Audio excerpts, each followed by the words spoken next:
I'm Mike King from the podcast Profiling Evil, a place where true crime meets behavioral science. I spent my career investigating serial predators and studying the psychology behind them. Here, we don't just talk about what criminals did, we explore why they do what they do. We expose manipulation and control, look at how offenders select their victims, and uncover the ways that they try to avoid detection. You can find Profiling Evil on your favorite podcast platform.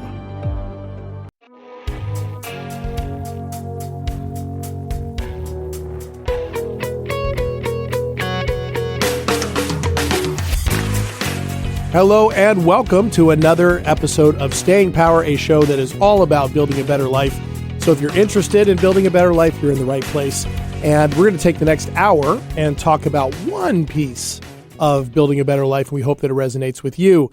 Who is we? If you're brand new, I am JDK and across from me is really just a bright ray of sunshine, always a bundle of energy, always a font of wisdom. My friend, my collaborator, my business partner, Ashley Knievel. Hi, Ashley. Hi. How are you? I mean, after an intro like that, I'm great. Well, I got to set you up for success every week. That's how this works. You do a great job. Oh, thank you. Appreciate that. How are you doing? I'm doing really good. Yeah. I'm happy to be in here in studio with you. I know. With our producer over there. It's a good time to be alive. I know it is a good time to be alive. And we hope all of you out there are enjoying life or working through life's challenges, whatever those might be. And remember, if you end up missing any of this episode or would like to catch up on our other episodes of Staying Power, you can get this as a podcast wherever you get your podcasts. You can also watch video replays of every episode on our YouTube channel. And you can also find out more about us at 1150 AM KKNW in Seattle. At all those locations, there are links on how you can get in touch with us. The best one being our email, stayingpowershow@gmail.com. So, all right, Ashley, Here's the thing. Have you ever been in a really big argument where somebody was convinced they were telling the truth and you were convinced you were telling the truth and neither one of you could figure out what to do with that? Yes. Not a particular instance comes to mind, but I Sure. know definitely in my younger years, in my early on relationships, obviously I was right. But obviously they were right. So it's your story, my story, and the truth. Right. Okay. Right. That's a good one. Well, that's what we're going to talk about today. Not some, incident that you can think of here on the spot, but this idea of how can we as people in connection with others who we care about, and even with people just in general, how can we hold on to this idea that we both might be telling the truth in the same situation? It's really interesting. It's a different way of phrasing how do we handle different perspectives, be able to agree to disagree or to disagree and still stay in connection. These days, it seems more difficult than ever before for people to disagree and stay in connection. Yes. It is a very, very charged atmosphere that we live in. Politically, socially, on social media, seemingly everybody stakes out positions and argues over those positions. And then there's no middle ground between any of them. So I'd like to talk a little bit about that because it's actually harming us in our bodies and in our minds when we don't do that, when we don't take a look at the power of two truths, if you will. So how's that sound for you today? Sounds good. Okay. All right. So you said you've had experience with this before. Really what this is about is people's lived experiences in any given moment, how they see something or how they have developed over time, influencing how they see what is the truth of something. When I say to you, two people can be telling the truth at the same time over the same scenario, same incident. What makes you think that's possible? What makes you think it's possible? Yeah, what comes up for you with that? I mean, I don't know if I would say that it is two people telling their personal truth. I think it comes down to how much value that you assign to something, because obviously people have different values. People have different interests. Somebody might be really interested in something and somebody else isn't. And to them, that's that thing will turn their world upside down. And the person next to them is like, okay, and Okay. Life goes on. Well, and this might be where we should introduce where the topic came from. Okay. A few weeks ago, We talked about this on a recent episode. My baseball team, I'm a big sports fan, everybody. Ashley, I think it's safe to say you are not. Unless it's Quidditch. Quidditch and MMA. You like MMA stuff. I do. You yes. do. All right. So I'm a big team sports fan. Ashley couldn't care less about some of these things. Well, I think it wasn't just me, Ashley. I think you have people in your life who are also big sports fans. I do. And let's just say the Mariners had a rough crash out of the playoffs. And it was really rough. And it was brutal. And I remember texting you. You're asking me how I was doing. I was like, oh, this one's going to take a little while to get over. And Ashley, you texted back, I'm just not going to say anything right now. Yep, I remember that. Right. And so here's the two truths, just as the example. Truth is, I was wrecked by that. It was a short period of time, but it was tough, right? As a sports fan, you're invested. It was tough. That was true. It was really tough. You also were kind of pointing out, in the big scheme of things, it doesn't matter compared to a lot of other bigger things, which I also know. So that is also true. So it really doesn't mean that much. And really what it is what you just said, the meaning I assigned it. Mm-hmm. It's also the meaning you assign it. Exactly. Right? Yes. So the truth of our experience is the fact might be the Mariners crashed out of the playoffs in a pretty dramatic fashion. What that means for each of us, though, we assigned it. Yes. So how then do we accept that? Now it's easy to accept. I'm a sports fan. You are not. Mm-hmm. That's the big difference. But when it comes to like interpersonal relationships, it starts to get a little sticky, particularly if one person, for example, is upset about something that another person said or something that happened or something they did or something they didn't do. It doesn't get talked about right away. When it finally gets brought up, whether that's in a really constructive fashion or not, suddenly people tend to be battling over what actually happened rather than maybe what's actually going on. At that point, they're arguing about the argument. They've gotten so far away from the point of the matter and the subject that it very much spirals far beyond where it originally came from. Okay. And that's probably more common for what we're talking about today. That's happened to you. It's happened to me. Yeah. It's the worst feeling when you're in the middle of that and you can kind of tell on some level that you're not really on the point of what needs to be talked about, but you can't pull yourself out of it, seemingly. Yes, as I've gotten older and, wiser, Here obviously. we go. Yeah. Here we go. I have some good points. That's why people tune in. That's why. Sir. That is true. I know. But you're not that old. That's the thing. I'm not that That's the thing. I'm 34. I'm 52 when you talk about it. So if you're older, I'm ancient. You're like Dumbledore. Yeah. Sorry. I'm throwing a lot of Harry Potter references tonight, and so you can enjoy them. That's all right. Go ahead. But just to my point of when I'm in a situation like that, I, at some given point of time, I try and pause for a moment. Yeah, have to. And think, is my point so significant that I need to keep hammering on it or pushing on it? Or am I arguing and trying to be right at the end of this, deemed as right, because it feels good, because it's satisfying something in me? Am I wanting to win just to win? Yeah.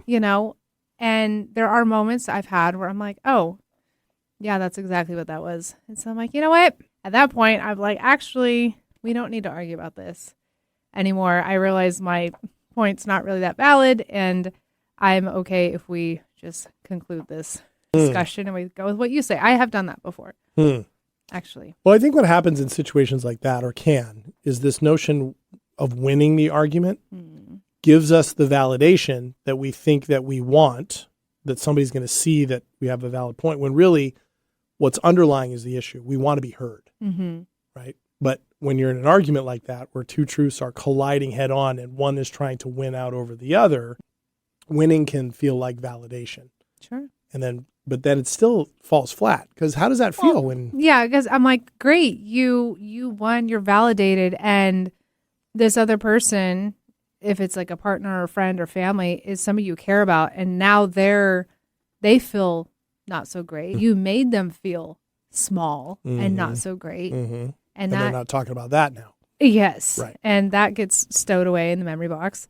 Right. So I think it's healthy sometimes to really pause and see where is this actually coming from and where is it going and what is the intention of why I'm even doing this. Right. And if you can have two people in that debate or that disagreement, both doing that, actually really constructive things can come out of it and strengthen connection and strengthen relationships. And that's sort of what we're talking about. And I'm going to suggest that you can end up with diametrically opposed positions on something that you both witnessed or you both experienced, and doesn't have to be a deal breaker.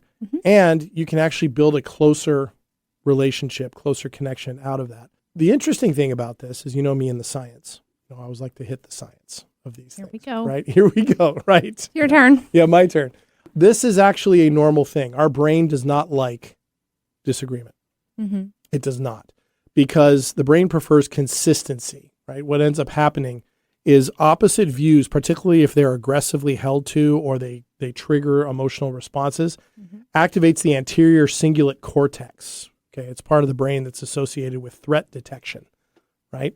It's that part that when you are out in the middle of the night somewhere by yourself, you are geared out. Because we're all out by ourselves in the middle of the night. I'm just thinking about something dramatic, right? When in the situation where you are alert, right? Sure. Looking for danger. Yes. That's the first one that comes. It is Halloween time, right? All right. So anyway, or recently it's been anyway. And then in that also people's identities rely so much on a sense of safety and belonging. Disagreement so often can feel like personal rejection, right? Sure. So, and I think that's what happens a lot in the political discourse that we have, for example. Somebody holds a political position diametrically opposed to somebody else, and because they disagree, they think they're rejecting or judging that person. You know, that makes sense too, because if you think about it, we are like these little hubs that have thoughts and values and everything all floating around in there, and they've been there for a long time. Yeah. So you are beyond married to the idea that the Mariners are important. They hold a lot of value. You know, like that has been so ingrained in you for so long. Yeah. Like it's not even a thought anymore. No. It just is. It just is. Yeah. And so when you have someone who like opposes that, like you said, it comes off as a threat because you're not hearing yourself thinking for the first time, the Mariners are great. It's like almost part of your DNA that the Mariners are great. Yeah. And so you're like, this is my point. And then other people are like, well, this is so my point that they're not. Well, or sports in general is not important or whatever. And I want to be clear to viewers and listeners.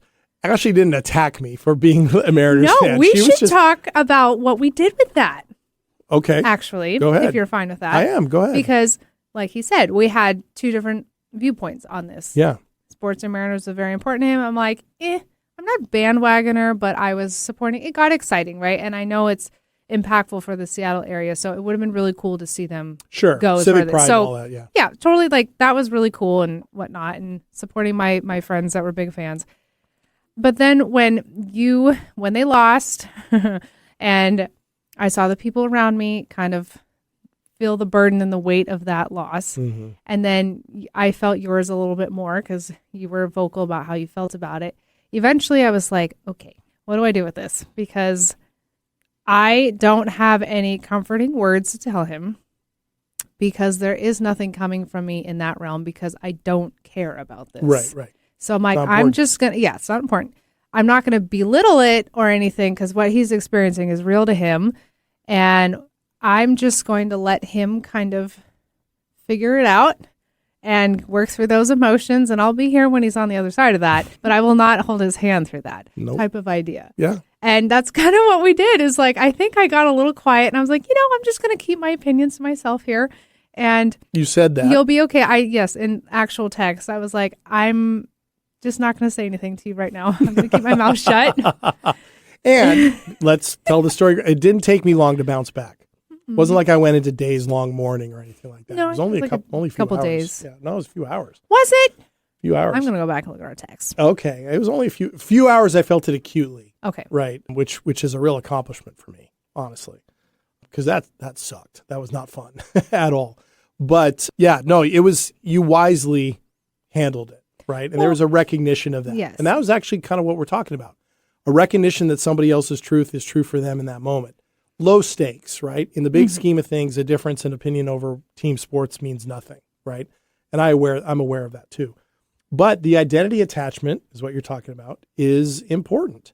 And you didn't contribute to a stressful situation, because what can happen is if you inject stress, or stress is already felt, and you engaged in something like that in a different situation, it can create emotional reasoning, which under stress, emotion always trumps logic.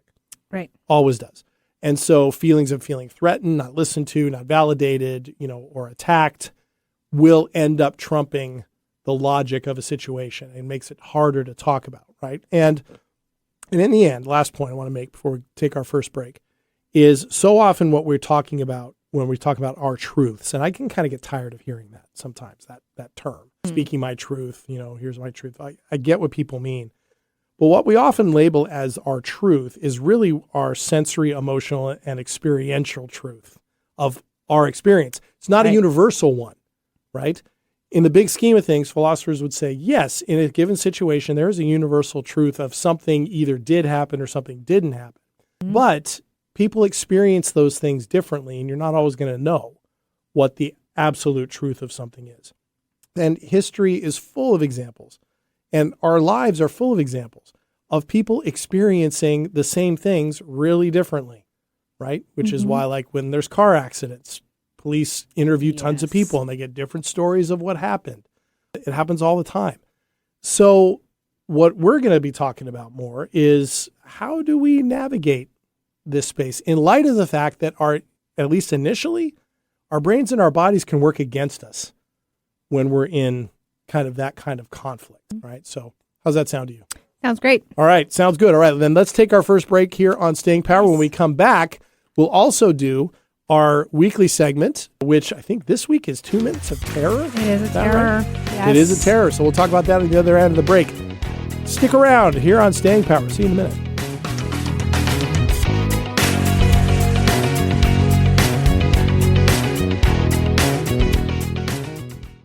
There's danger out there. It lurks on highways and quiet neighborhood streets. It's more likely to kill you than a shark, and more terrifying than the biggest snake. Distracted driving claims lives every day. Every notification, swipe, social post, video, or selfie while driving risks your life. So while you might think public speaking or the zombie apocalypse is scary, what's really terrifying and even deadly is distracted driving. Eyes forward, don't drive distracted. Brought to you by NHTSA and the Ad Council. Hello, I'm Chris Erdman. Every Wednesday at 8 a.m. on KKNW, I sit down with inspiring entrepreneurs, creative minds, and game changers to uncover the real stories behind their business. On my show, Made of More, we explore the challenges that they've overcome, the breakthroughs that they've celebrated, and the mindset that drives them forward. If you're ready to unlock your full entrepreneurial potential, Made of More is the show for you, because here we know you are made of more. Every Wednesday at 8 a.m. on KKNW. Tell your friends about Alternative Talk 1150. Welcome back to Staying Power. JD here with Ashley, and we are talking about people having different truths, different perspectives, and how we can navigate those and actually build better relationships, even though sometimes it can feel like our brains and our bodies are working against us, because newsflash, they are, at least initially, right? So we have to learn how to work through that and work with that. Before we get back into that, though, it is time for our weekly segment. Ashley and I love to take 2 minutes every week to talk about something that was either a terror or a triumph from the week, share about it, all in the name of vulnerability, connection, and just kind of practicing what we preach. Here we go, 2 minutes of terror.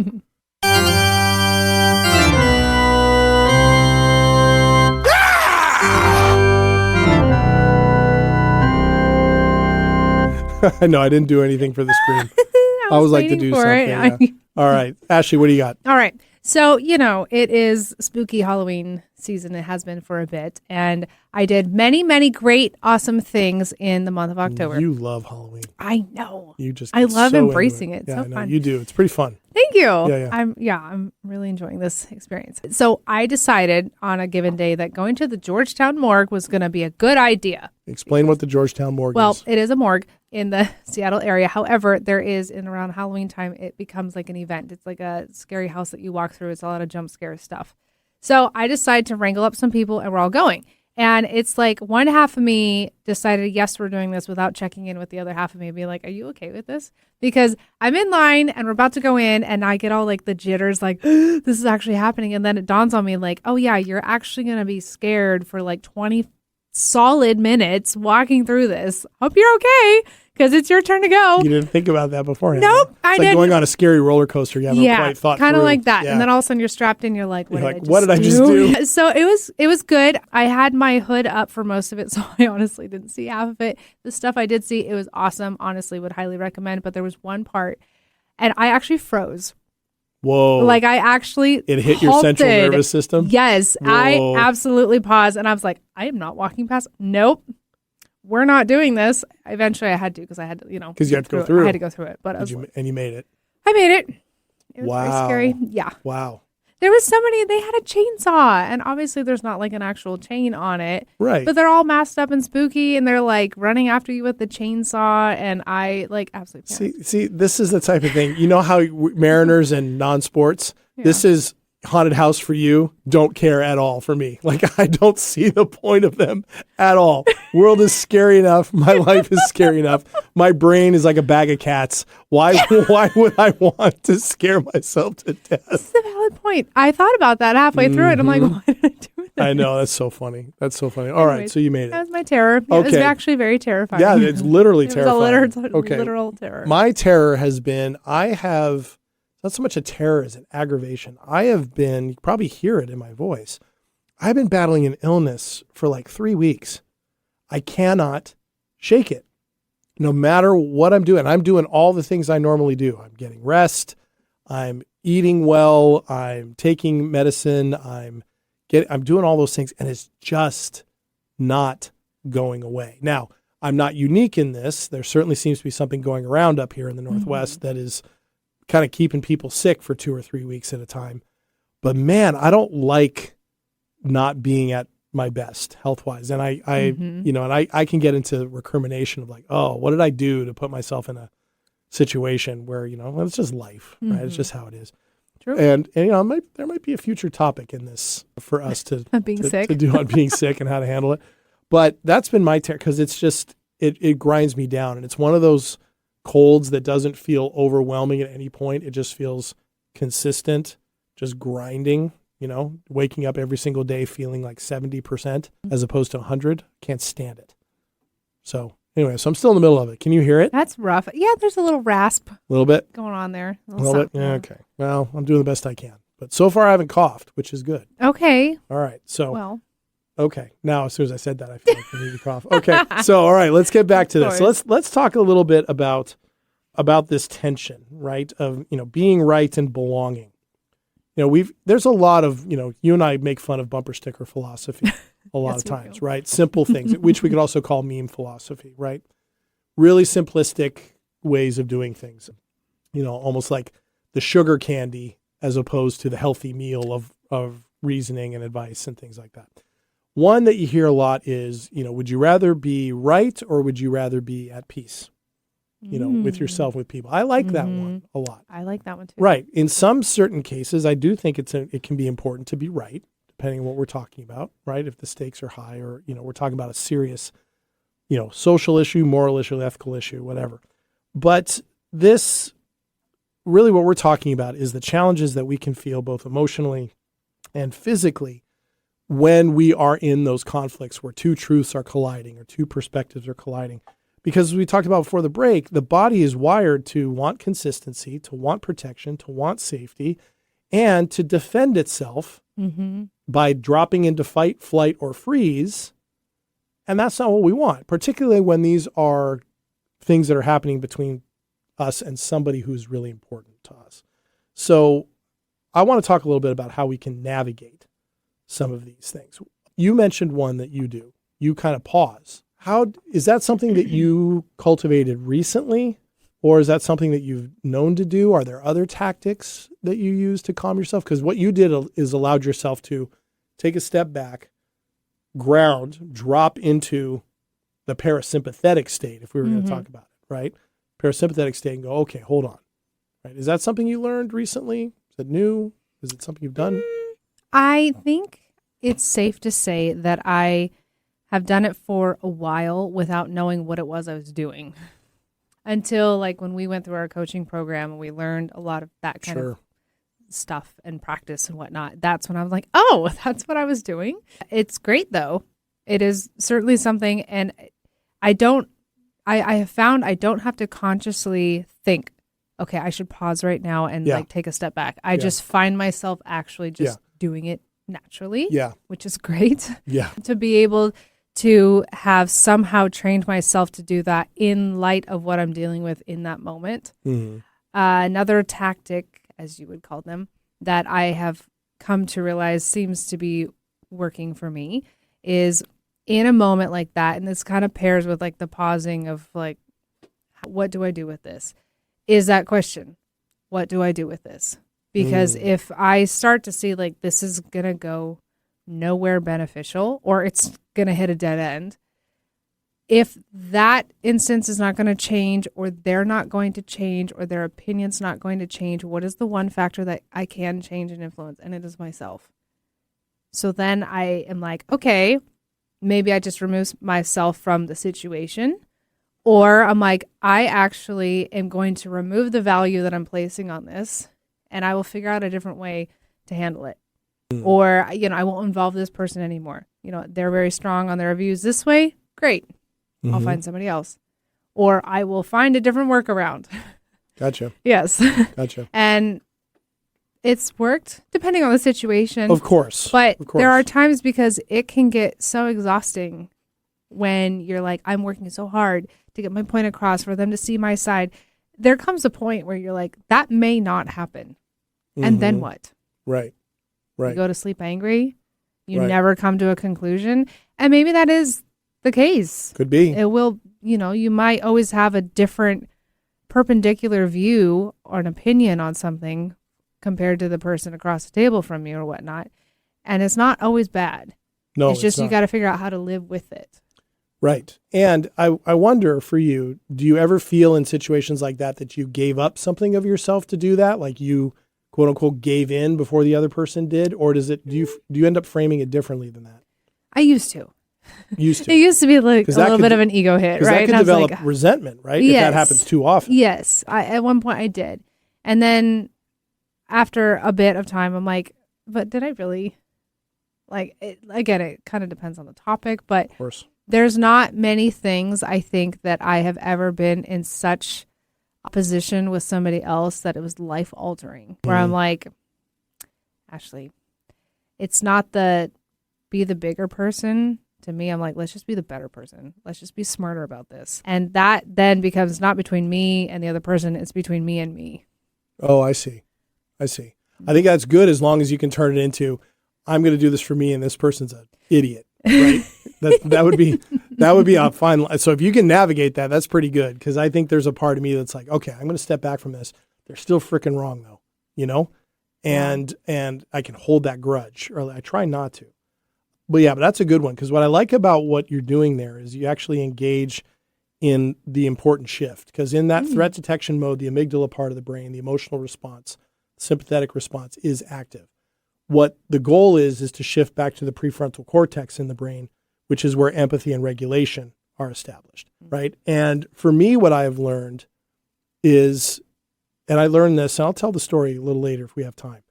I learned at a really specific conversation one time where I realized, holy cow, I disagree with this person. We're debating over the reality of something that had happened, right? Okay, I don't agree with this, but this clearly is really important to this person who's important to me. Isn't that important? Is that important enough for me to take seriously because it's them? Mm-hmm. Okay, I may not understand it. I may not agree with it, but it's theirs and I care about them. Mm-hmm. So can I use that knowledge and that belief and that love for them to kind of give myself a little bit of breathing room to shift from that amygdala stance to That's a really valid point. Yeah, it happened in a real specific instance. And I pretty much just told the story. I went, holy cow, this is a person who's so important to me. Why am I battling this? Maybe I would learn more if they knew I was taking them seriously on what they were saying. And what came out of my mouth was, okay, we clearly don't see the same on this, but I can really tell your position matters to you. I would like to try to understand it as best I can. And the whole conversation shifted. And I don't know where it came from. That's a huge gift. It was. It was. Somebody in it was. Situation. It was. And she actually thanked me later on. She said, thank you for saying that, because it shifted both of us. And it's become a foundational thing for me, right? Because with the people that, particularly the people we care about, shouldn't we care about their position, even if we don't think we agree with it or we don't understand it? I can accept something from somebody without A, understanding it, and B, having to agree with it. And we tend to think that accepting things means you're either agreeing with it tacitly or actively, or you are understanding it somehow. Mm-hmm. No. I can accept something from somebody who's close to me, even if I don't get it. Right. I think that matters. That's a really good example. Oh, thank you. Thank you. I think that's kind of what we're talking about. There's so many things about what this does in the brain we could go into, and I don't want to bore everybody with it. But another thing that's really good too, and I don't know if we learned this in coaching, right? Coaching training. People who can identify specific emotions. I was just going to say that. Specific emotions. If you can understand, and the example would be, I'm feeling misunderstood and not heard, as opposed to I'm angry. There's a big difference between those two. I'm angry is kind of a very general emotion and personifies the emotion. I am angry. Like I am JD, I am angry, right? That makes it really hard for somebody to feel like they can budge. But if you say, I feel misunderstood or not listened to or ignored, the people who do that, it shows, actually are able to handle conflict with less reactivity over time and more curiosity, right? Mm-hmm. And similar situation with people that I'm close to. If I'm having something, I'll be like, man, I'm feeling defensive. And I also know I love you, and you're not wanting me to be defensive, chances are. You're not trying to browbeat me. You're not trying to, win an argument here. You're trying to express something that's important to you. I want to kind of open up the space for that a little bit more. If we can do that, we're going to be better in terms of, because then we're, again, curiosity, that's empathy, all of that's at the front of the brain, prefrontal cortex. It sounds like you kind of engage with that as well, the examples that you're talking about. I have curiosity. Been in situations where actually naming the emotion or the experience really helps the other person, because all they see and or hear is what you're expressing. They hear your tone of voice. They see the expressions on your face. Your body language. Yeah, your body language. If you're like making a lot of motions with your hands, if you're slamming cabinets and stomping around the house. Your body's tight. Yes, you can feel that tension in the air. And sometimes when we're experiencing it, it's like, it's so obvious. And yet the other person's like, I don't know, does this even have to do with me? Or did I do something? That's always like the man's thing. Did I do something? Or not do something? What is going on here? Yes.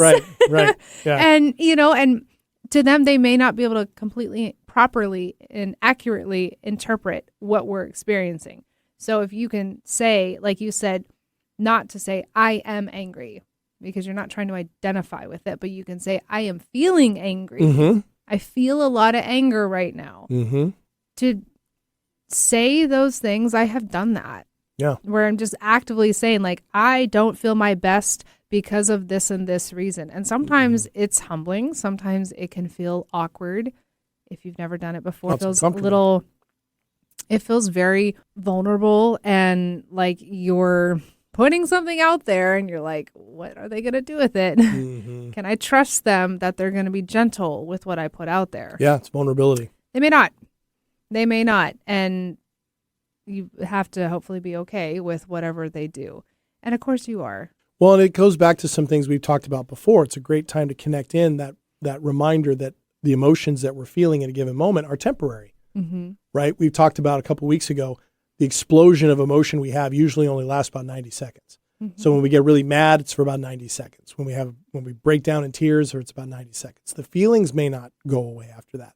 But the huge outburst, which is usually what we're really worried about or trying to stave off, doesn't last as long as we think, and they pass. So in a conversation, and this has happened with you and I, where we've had these, where we've been able to say, I'm feeling frustrated right now. There's this awareness you and I both bring to the table of, okay, but that's right now. Right.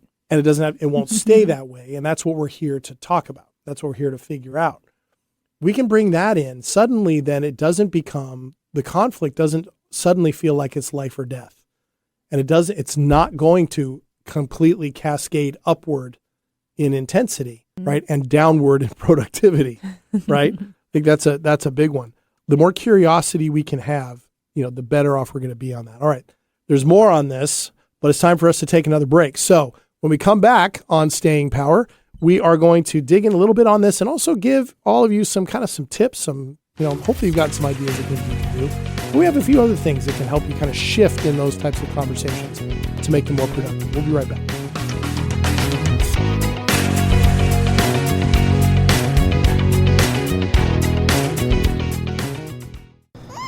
It's 4 a.m., Monday, and you're literally sucking baby snot through a tube because she's congested. Man, that's love. And if you love her that much, love her enough to make sure she's buckled in the right car seat. To make sure your child's in the right seat for their age and size, visit nhtsa.gov/the right seat. Show them you love them. Keep them safe. Visit nhtsa.gov/the right seat. Brought to you by the National Highway Traffic Safety Administration and the Ad Council. Are you ready to discover remarkable stories of resilience and cultural connection? This is Diaspora, a show sharing the journeys of first-generation immigrants from the Indian subcontinent now building their lives in North America. Inspiring, insightful, and always engaging, Diaspora offers a unique perspective on the immigrant experience. Join me, Aditya Mehta, my guests, on the Diaspora Show every Wednesday at 2 p.m. right here on KKNW. No other station delivers this much variety. Alternative Talk 1150. Welcome back to Staying Power. JD here with Ashley. Hi. And we are talking about navigating difficult conversations where different perspectives, different truths, if you will, are kind of at the ready. And how can we effectively not just navigate those, but actually use those as ways to build stronger connection and stronger relationships, which is a key component of building a better life. So where I wanted to go next was, Ashley, remember a few weeks ago we did that values share where we did the values assessment and we shared those. And remember how surprised we were at how many we had in common at the front end? Yeah. At the high end, like the top 8 or something like that. I think we had 6 of the same ones. And then all the other ones were really different. There's an important part of this in this subject. Relationships thrive on shared core values. The relationship you and I have thrives because we have those shared core values, right? And I think we could probably sit down with each one and go, yep, we value that. That's how I see that in this person, and this is what they give to me. Relationships need that. I think what can happen, though, is we end up mistaking that for having to have identical opinions. We can have shared core values, but we don't have to have identical opinions. Now, again, another caveat, depends on the opinions. Depends on what we're talking about, right? Certain things may not work. But I would also harbor a guess that on some of those really charged differences of opinion, that might indicate there's some differences in core values. That's very true. There might indicate that. And I think that's something to think about. And particularly in the political realm that we're in now, I think a lot of people are having trouble because they want to say, well, we're just disagreeing over politics. But some of these things can perhaps indicate maybe these people don't share, a family member, a partner, a friend, a coworker, don't share the same core values. What do I do with that? Right? And not shared core values makes a relationship very difficult, right? In all of that. There is a point that I'll add in with that when you talk about using politics as an example, and you can apply this to other things too, is people might be diehard in one direction, and at some point they may start to change their mind. You're like, oh, well, actually that side over there, kind of agree with that, or I could see that perspective now. People change their minds all the time. Yes, but I have seen people that they might internally change their mind, but externally and outwardly they don't. Yep. Because they have for so long been over here, and now, heaven forbid, they go over there. Yeah. And what will people say, and what will people do, and the Seen as judgments? weakness. Yes, Right. and will that side over there accept me because I've been over here for so long? And so they're just like, well, I couldn't ever identify with something like that because I've just been against it for so long, so I couldn't possibly be with it now. Yeah. Yeah. It's an important thing, and I talk about it quite a bit, and some people disagree with me on this, but I do think we have to allow avenues for people to change their mind. Mm-hmm. And we can approach conversations and debates with people from a position of curiosity, being able to listen, advocating a certain position, and being kind as possible about it without sacrificing the core values of who we are. That just takes a lot more work than the social media barrage empire of quick blasts, get clicks, get views allows for. And unfortunately, that seems to be the battleground. You know. Anyway, okay. So with that, that's something else to think about. But let's talk, Ashley, about some things we can actually do, right? Some things to notice.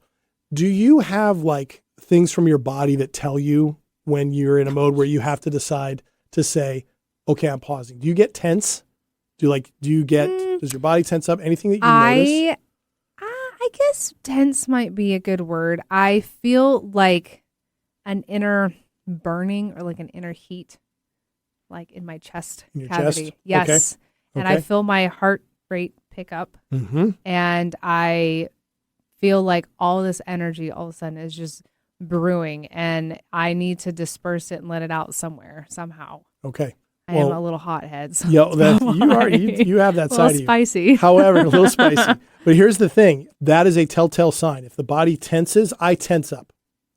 I tense up first, and then I can feel sweat. You're right. Right where my neck and my jawline meet is where I first notice it. Yeah. But it's first tense in the shoulders, and probably my seating position changes. Right? I notice that. Both of those, yours and mine, are examples of the body responding to threat. That's the amygdala response. Right. So it is not coming from truth. And so what we do, that stepping back, recognizing that you have a pause, I take a deep breath, it's the same thing, allows for that shift to happen, right? So our bodies can signal that before our brains even know that that's where we are. So that's the first thing to listen to. Connection and curiosity, that's a funny thing. Connection and curiosity, they're biological states. They're not intellectual positions. They aren't. So you can't access empathy, openness, curiosity if your body's in fight or flight. Right. You just can't. We talked about it last week. You cannot have those two things work together. The body and the brain do not allow it. So, but what it does allow is that practice of learning how to make that shift. Right. Pausing, deep breath, loosening things up, even just recognizing that you're having a somatic response. I can't tell you how many times I've been in situations like that, conversations where I notice that, and all I have to say is, hey, you know what? I'm noticing I'm tensing up. Give me just a minute. Deep breath, pause, right? And if you're in with somebody who you know and cares about you, they're going to be okay with that. Right? They should be. They should be. And if they aren't, then there's some other core value things to talk about. All right. So really what we're talking about, Ashley, is I like how you framed this. It's not either or action. It's both and. We're disagreeing and we're in connection. How can we maintain these and still work through this challenge? So how do we shift all those things practically is really where I'd like to go at this point. So what comes up for you with any of that, with the both and statement or wherever you want to go? Just kind of like what we've talked about earlier in this episode already, is that we can see things differently. I see it differently than you do, and that's okay. And you might still be right, and I might still be right. And what do we do with that? You know, there's one thing, and this kind of does not go anything with what you were just talking about, but it's one thing that it's such an example to me, and I always go back to it, is, you know, if you are one that you only know the English language and you don't speak or understand another language, and say somebody comes up to you and speaks another foreign language and is saying a bunch of horrible, terrible things to you, and you have no idea what they're saying because you don't understand their language. it has no effect on you at all. Now, you might be able to pick up something and be like, well, they look really angry. They're like kind of in my face or whatever. But even then, you don't even know what they're saying. You can hear tonality, which in some languages sounds really angry, and they're saying, I love you. So that's even a thing. Right. You know? It's true. But I heard that once, and I was like, you know what? That totally makes sense. So in this context, what's the comparison? Well, that's what I was saying is it doesn't have really anything to do with what you were talking about. But okay. I always go back to it because I'm like, it really shows to me that you place value on something. And if you don't understand that, I have placed zero value on whatever that person was telling me because I don't understand their language. I don't know what they're saying. Got it. So it doesn't affect me. And they're a stranger probably. So and I could just keep on walking like it didn't happen. Right. And I'm like, but if I did know their language and I did know what they were saying, would I be super offended? Maybe. Probably. Maybe. Yeah. But yet still, what would you do? If it's a stranger, there's only so much you can do, right? Maybe you defend yourself. Well, but if it's a stranger, even then, if I understand, it doesn't matter. Exactly. Because are they important to me? Right. No. Right. That's a great point. So it's a great point. It actually does fit. It does fit. You know, so if we take and go from that side of things to the ones where we're connected with somebody, where we know them, you're suggesting, yes, there's some intent coming at me, and I have agency on how much value I want to give that. Right? The word "and" is really powerful there, right? How oftentimes when the reactive argument is going on, you hear that, yeah, but. Yes. When we say "but," it just completely invalidates everything that just came before it. So the "and" in there matters, right? You even said it in your first example. I see this differently, and I understand how you might feel the same way. Or I care about you, and I still have a different view on this. What both of those do is it allows the person who's saying it and the person who's hearing it to really connect with integrative thinking. It reduces the defensive response, right? I mean, and tone matters too, right? Screaming either one of those is probably not going to help. I mean, but coming from a position of being calmer, I care about you. We disagree on this, right? But I know that it matters to you, right?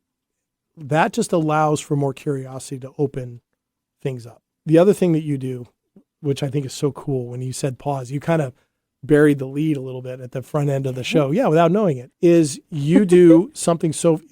A pause is grounding your body in where you are. In order to pause, you got to get present. Oh, yeah. You know, you got to do that. And it takes one conscious breath. And if we wanted to do this by the book of how, you know, a lot of practitioners are trained to do this, coaches and others, it's taking one dedicated breath, finding your feet, right? Feel them on the floor, wherever they happen to be, and dropping your shoulders. Our shoulders almost automatically come up in defense when we're feeling defensive. So one breath, drop your shoulders, feel your feet. And when you do that, you put your body into that parasympathetic space. And then as soon as you feel that calmness come in, then you can respond. That's what you do. That's interesting. So I know. So I didn't want to talk about it right there because I was like, I have that stored for later. No, that's There funny. is a plan to this, everybody. There's a whole method to this madness. That is so funny. Because in those moments, I don't, like I said, I don't consciously think about like, okay, big deep breath in, take a moment, ground my feet, where are my feet? Nope. I don't think any of that. Like I picture, it's funny. I picture like the me with, I don't know, like your spirit or your, whatever you deem you as you inside your body that you live in is when I'm in the moment, right? I'm like, oh, I riled up or whatever. And I'm feeling all the emotions.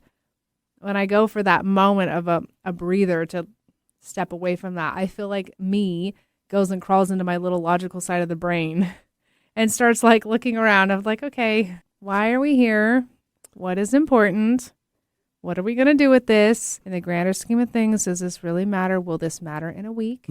Is this going to affect something really important to me over the rest of my life? Do I care about the other person so much that this really is a smaller thing? Like you've mentioned, you know, you care so much about the other person. Do you care that they care about this, you know, whatnot? But I like very much step out of the emotions and hop into the logic. And see, I'm going to frame that a little differently because I don't think you can do that unless you've had a somatic response to it already. Because I think that's the result of what that does. Because you're going inward. You're not being defensive anymore. And you're not going inward in a protective sense, it sounds like. You're going in, you're stepping out and going, okay, hold on. There's what's really happening here. What really needs to matter? You can't do that. That's the curiosity side. Mm-hmm. So whatever it is that you're doing is a somatic response. Keep doing first. it. Yeah, keep doing it. That's a somatic response first. Proves my point, right? That's the whole thing. There's other things too. Curiosity questions, an argument. You are so good at those, Ashley. You are. You're so good at those. When particularly, and it just happened the other day, I was sharing something that you asking how I was doing, being sick, and I wasn't doing so well. And you asked me a question. I answered your question. I was like, I'm not doing so good. And you asked a couple of really small, curious questions. One of them was, more or less, how many of those are facts and how many of those are stories? And I went, oh. You're like, well, let me see. Because you did say these are facts. Yeah. What are the other ones? And I went, oh, okay. And what that did, I was in a state where I was having a hard time telling the difference between what was actually factual that I was responding to with understandable emotion, and to what degree was I making up stories about those that was just feeding that. So I have a hard time seeing that, and you did that. So micro curiosity questions, like what led you to see it that way, right? Or how long have you really held on to that? Where does that come from? What value is that to you? Like, what value is that defending that's so important to you? Or can you tell me more about why this means so much to you? Those things, what that does is triggers those prefrontal empathy circuits, not just for the person asking it, but the person hearing it. And suddenly that can do it. Remember we talked some episodes ago about all it takes is one person in a conflict to really open up themselves, open up the space, and somebody else will calm down as a result, most likely. Yes. Yeah. Same thing. Because the mind and the bodies together in connection seek equilibrium. So if one gets ratcheted up, another one might ratchet up with it. And if it ratchets down, it wants to, subconsciously ratchet down. You're really good at that, right? You are. Thank you. Yeah, you are really good at that. Another one too, have you ever heard of the 80-20 rule? I have, in regards to eating snacks and sweets. Okay, there's something called the 80-20 connection rule that is similar. Oh, I don't know that similar one. to that. Yeah, yeah. And essentially, it's this: in any given situation or relationship or anything you're evaluating, if you can focus on nurturing the 80% of your shared humanity and shared positions and beliefs with somebody, and not worry as much about the other 20%, you are actually going to craft better arguments, better discussions, better relationship. Really? Recognizing that you're probably going to have about 20% at least of some major disagreements or disagreements on various things. Something as simple as sports, non-sports, movies, non-movies, types of music, right? Who's a good author and who's not, right? Are the Harry Potter movies and books any good, right? There's some of those things. Don't get defensive. Okay? Those kinds of things. Yeah. And for you, I'm wondering, we're running out of time, aren't we? Oh man. So we're going to have to cut this short. We're going to have to come back to this. Oh my goodness. I know. You're going to be okay? I'm going to be okay. That doesn't happen. You need to to give us your very voice a often. rest. I do. But there's a lot to this actually. And you know what I might actually do? There was a couple more points that I wanted to get to. I might, right after you guys have a listen to this, I might post a few. There you go. You can post them online so social people media, can find us on the follow. medias. Yeah, exactly. On Good. the medias. So On we'll the just do medias. that. Ashley, thank you for bringing all this in today. Thanks for all your compliments, JD. But No. really, thanks. This was a really great topic. Yeah, really I really important liked one it. Very too. good. Really important one too. So thanks so much for that. Thank you so much to all of you for tuning in for this episode, whether you're watching on our YouTube channel or listening at 11:50 a.m. KKNW or on your favorite podcast platform. Thank you so much for doing it. Remember, at all those locations, you can reach out to us. Let us know what you think of the show. Ask any questions. Give us some ideas for topics. We'd love to hear from you and engage with you. And, of course, look for us on social media as well. We'll be back next week with another discussion on how to build a better life. And, of course, as always, I'm JD. I'm Ashley. We'll see you next time. Bye. Bye.